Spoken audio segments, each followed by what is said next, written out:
मेळघाटातील कंत्राटी शिक्षक आपल्या मागण्या घेऊन अमरावती जिल्हा परिषद कार्यालयावर धडकले असून त्यांनी एक दिवसीय अन्नत्याग आंदोलन केले।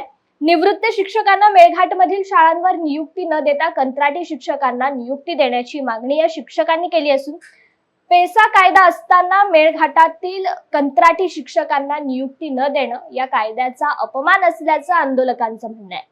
आज आपण इथं हजारो संख्येने जे संख्या पाहत आहे हे सर्व शिक्षक अभियोग्यता पात्रधारक विद्यार्थी आहेत, कॅन्डिडेट्स आहे। या सर्व उमेदवारांचा परमनंट नोकरीसाठी डॉक्युमेंट व्हेरिफिकेशन झालेले आहेत, परंतु सर्वोच्च न्यायालयात काही विषय अडकून असल्यामुळे शासनाने 15 जुलै 2024 रोजी एक परिपत्रक काढले आहे। त्या पत्रानुसार सेवानिवृत्त शिक्षकांना घ्या, त्यानंतर जागा रिक्त राहिल्यास शिक्षक अभियोग्यता पात्रधारक उमेदवारांना घेण्यात यावी, या विषयावर सगळं अडकलेलं आहे। आज जे कॅन्डिडेट आपण पाहत आहे सर्व हे पात्रधारक उमेदवार आहेत। आज गडचिरोली आणि नाशिक या जिल्ह्यात सर्व टेटधारक उमेदवारांना नियुक्ती देण्यात आले, परंतु अमरावती जिल्ह्यात आज आपण पाहत आहेत यांना नोकरीपासून वंचित ठेवत आहेत।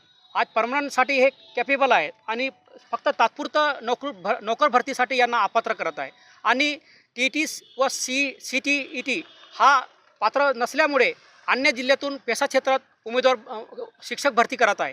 आज मेळघाट या भागात माननीय राज्यपाल यांचा अध्यादेश म्हणजे पेसा क्षेत्र लागू असून हा पेसा कायद्याचा उल्लंघन करून बाहेरील उमेदवार तिथे विद्यार्थ्यांना नुकसान होऊ नये म्हणून आज आम्ही सर्वजणांनी एक निश्चय केलेला आहे की जर पेसा क्षेत्रात आणि पेसाचं उल्लंघन होत असेल आणि मुख्य कार्यकारी अधिकारी यांनी एकही उमेदवार जर पेसा क्षेत्रात पाठवल्यास आम्ही सर्व टेटधारक उमेदवार राजकमल चौकात माननीय मुख्य कार्यकारी अधिकारी व शिक्षणाधिकारी यांच्या नावाने आम्ही फाशी घेणार आहेत।